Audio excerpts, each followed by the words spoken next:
Assalamualaikum warahmatullahi wabarakatuh. Pertemuan kali ini kita akan membahas mengenai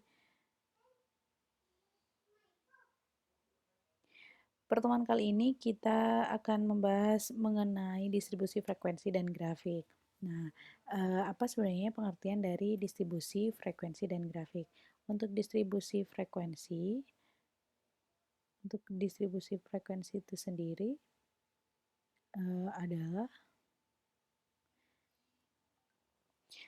distribusi frekuensi adalah pengelompokan data ke dalam beberapa kategori yang menunjukkan banyaknya pengamatan dalam setiap kelas yang tidak saling tumpang tindih. Jadi datanya disajikan tidak boleh saling tumpang tindih. Nah, ini formula untuk membentuk distribusi frekuensi. Untuk menentukan kelas-kelasnya yaitu salah satunya dengan Stargers rule dengan formula K sama dengan 1 ditambah dengan 3,322 log N. Jadi ini merupakan formula yang sudah paten termasuk ketika satunya kemudian 3,322-nya. Di mana K itu sendiri adalah jumlah kelas dan N itu sendiri adalah jumlah data. Jadi diingat-ingat bahwa rumusnya adalah K sama dengan 1 ditambah 3,322 log N. Menentukan interval kelas. Interval kelas memiliki formula range dibagi dengan K, di mana range itu sendiri adalah data tertinggi dikurangi dengan data terendah. Ini ya, range itu adalah luas penyebaran di mana seperti yang saya bilang tadi bahwa XN dikurangi X1 merupakan rumusnya, di mana XN itu sendiri ada nilai pengamatan tertinggi dikurangi dengan nilai pengamatan terendah. Kemudian kita akan menseleksi frekuensinya ke dalam kelas-kelas yang bersangkutan berdasarkan hasil dari ini, K dan N-nya. Kemudian menjumlahkan semua frekuensi dari kelas. Dari masing-masing kelas itu berapa frekuensinya. Nah, untuk mempermudah teman-teman memahami materi mengenai distribusi frekuensi dan grafik, maka kita akan langsung masuk ke dalam contohnya. Diketahui bahwa nilai ujian statistik 100 mahasiswa jurusan manajemen Universitas Brawijaya Madura adalah sebagai berikut.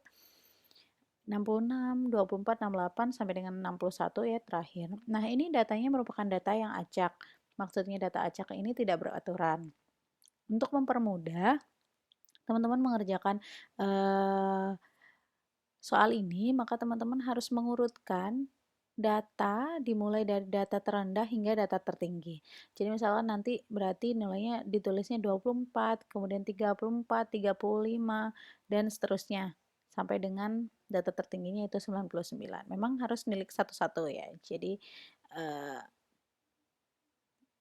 untuk mempermudah teman-teman menyelesaikan soal. Nah, ini diminta sajikan data tersebut dalam sebuah tabel distribusi frekuensi grafik. Distribusi frekuensi ya. Di mana kita akan peroleh jawabannya. Jumlah kelas diketahui bahwa rumusnya atau formulanya adalah K sama dengan 1 ditambah 3,322 log N. N-nya jumlahnya yaitu 100. Nah, ini ya, 100. Sehingga 3,322 log 100 itu adalah 6,644. Kita kerjakan ini terlebih dahulu ya. Kemudian ditambah dengan 1, hasilnya 7,644. Kita bulatkan, maka hasilnya adalah 8. Misalkan hasilnya diketahui 7,164 misalkan. 7,1 maka tetap akan dibulatkan 8. Jadi ketika nilainya mengalami kelebihan atau berupa bilangan bulat yang lebih, maka dia dibulatkan ke atas. Misalkan hasilnya 6,15 maka 7 gitu. Untuk interval kelasnya diketahui bahwa nilai tertinggi dikurangi dengan nilai terendah, yaitu nilai tertingginya 99 dikurangi nilai terendahnya 24 dibagi dengan K. K-nya ini ya, 8. Maka hasilnya adalah 9,375. Untuk ini akan dibulatkan ke atas lagi. Misalkan hasilnya 9,1 maka akan tetap dibulatkan ke atas menjadi 10. Nah, ini tabel distribusi frekuensi. Jika misalkan tadi yang mana sih yang dimaksud dengan K? K atau jumlah kelas maksudnya adalah ini. Kelas yang pertama yaitu 20 sampai dengan 29, kelas kedua 30 sampai 39, kelas 3 40 sampai dengan 49, kelas 4 50 sampai dengan 59, kelas 6 60 sampai dengan 69, kelas 7 70 sampai dengan 79, kelas 8 80 sampai dengan 89, dan kelas 9 yaitu 90 sampai dengan 99. Kok bisa ketahuan sih ini dari mana 20 sampai dengan 29? Caranya, yang pertama sebenarnya kita karena tadi memiliki jumlah kelas 8, maka kita harus membuat 8 kelas. Untuk ini 20 sampai dengan 29, kenapa bisa ketahuan? Maka itu disebut dengan interval kelas dengan jumlah data 10. Diketahui bahwa data terendah tadi adalah 24. Untuk mencari aman, maka kita akan memulai dari angka 20. Misalkan data terendahnya adalah 14, maka kita akan mulai dari 10. Misalkan lagi data terendahnya adalah 9, maka kita akan mulai dari 0 untuk kelas pertamanya. Karena data terendahnya dia 24, maka kelas pertama kita akan mulai di angka 20. 20. Kok bisa sampai dengan 29? Diketahui diperoleh dari interval kelasnya yang berjumlah dengan 10.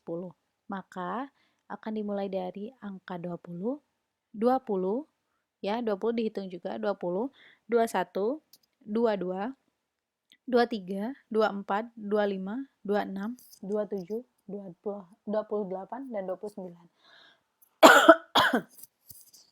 Itu adalah jumlah 10. Jadi maksudnya di kelas pertama ada 10 data di dalamnya. Misal di kelas kedua sama, juga ada 10 data atau interval kelasnya berjumlah 10. 30, 31, 32, 33, 34, 35, 36, 37, 38, dan 39, yaitu 10. Interval kelasnya diperoleh dari sini. Range dibagi dengan K, di mana range itu adalah nilai tertinggi dikurangi nilai terendah, dibagi dengan K-nya yaitu 8.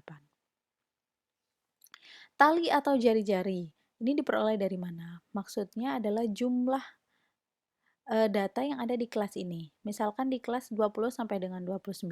Kita akan kembali ke soal tadi.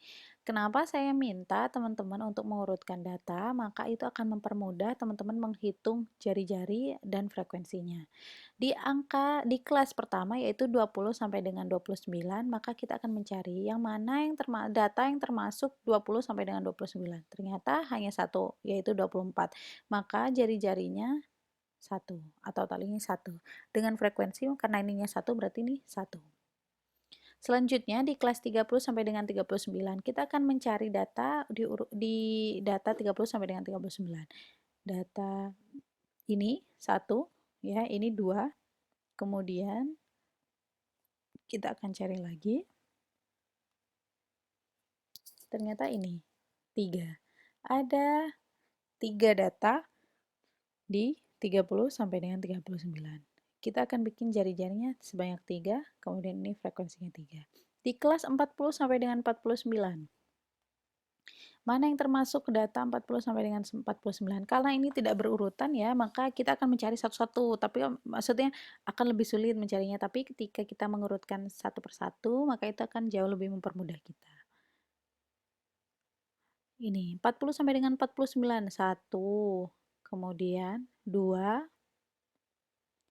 3, 4, 5,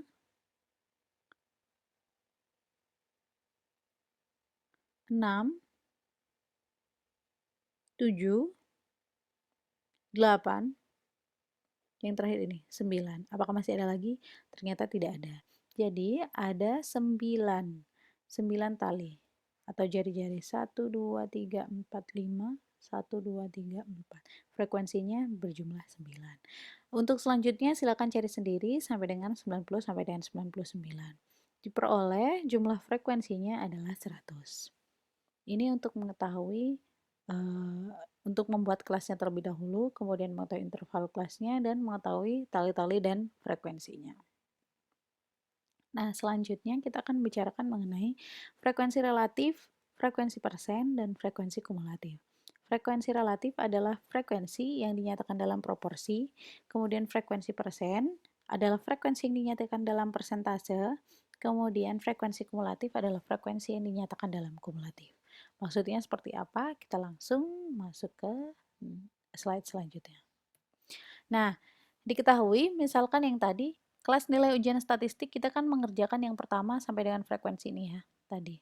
Nah, untuk frekuensi relatif diperoleh untuk di kelas pertama yaitu 20 sampai dengan 29 frekuensinya 1. Maka frekuensi relatif diperoleh dari 1 dibagi dengan jumlah frekuensi yaitu 100, hasilnya adalah 0,01. Pun begitu, di kelas yang kedua 30 dibagi 100 0,03, 9 bagi 100 0,09, 17 dibagi 100 0,17, 34 bagi 100 0,34, 24 bagi 100 yaitu 0,24, yang tadi 0,34 ya, 8 bagi 100 0,08, dan 4 bagi 100 yaitu 0,04. Jika ini semua dijumlahkan maka hasilnya yaitu 1. Untuk frekuensi persen, maka ini menjadikan frekuensinya dalam bentuk persen. Caranya yaitu berarti 0,01 dikalikan 100% hasilnya ini, 0,03 kalikan 100% hasilnya ini, 0,09 dikali 100% 9% sampai dengan selesai, maka dia hasilnya adalah 100% ya untuk jumlahnya. Sementara itu untuk frekuensi kumulatif, maka caranya ini untuk frekuensi maka tetap ditulis 1. Selanjutnya berarti 1 ditambah 3 hasilnya 4, 4 ditambah 9 hasilnya 13, 13 tambah 17 30, 30 tambah 34 64, 64 ditambah dengan 24 88, 88 ditambah dengan 8 96, dan 96 ditambah dengan 4 100. Jumlah yang terakhir di frekuensi kumulatif di kelas yang terakhir ini harus sama jumlahnya dengan yang frekuensi ini. Nah, ini dia penyajian data dalam grafik. Kenapa ini berbeda? Misalkan tadi kelas pertama dia tertulisnya 20 sampai dengan 29 ya. Nih. Tetapi kok bisa ini muncul 19,5 dan 29,5 sampai dengan 99,5. Caranya adalah untuk batas pertama yang ini, untuk kelas pertama, batas kelas bawah dia akan selalu dikurangi 0,5, sedangkan ini dia akan di batas kelas atas dia akan selalu ditambah 0,5. Jadi ini batas kelas bawahnya hasilnya adalah 19,5, ini 29,5. Yang ini 29,5, ini 39,5.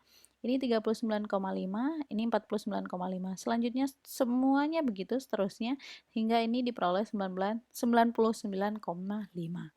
Nah, yang di 29,5 ini di 29,5 ini di batas kelas atas, dia akan selalu sama dengan batas bawah kelas kedua.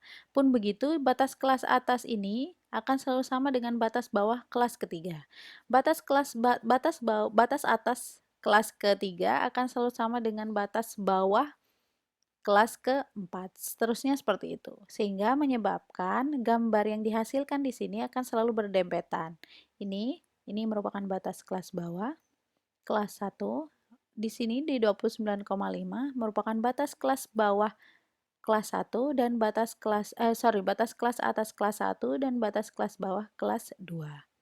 Ini merupakan batas kelas atas kelas 2 dan merupakan batas kelas bawah kelas 3. Seterusnya sampai dengan di 99,5.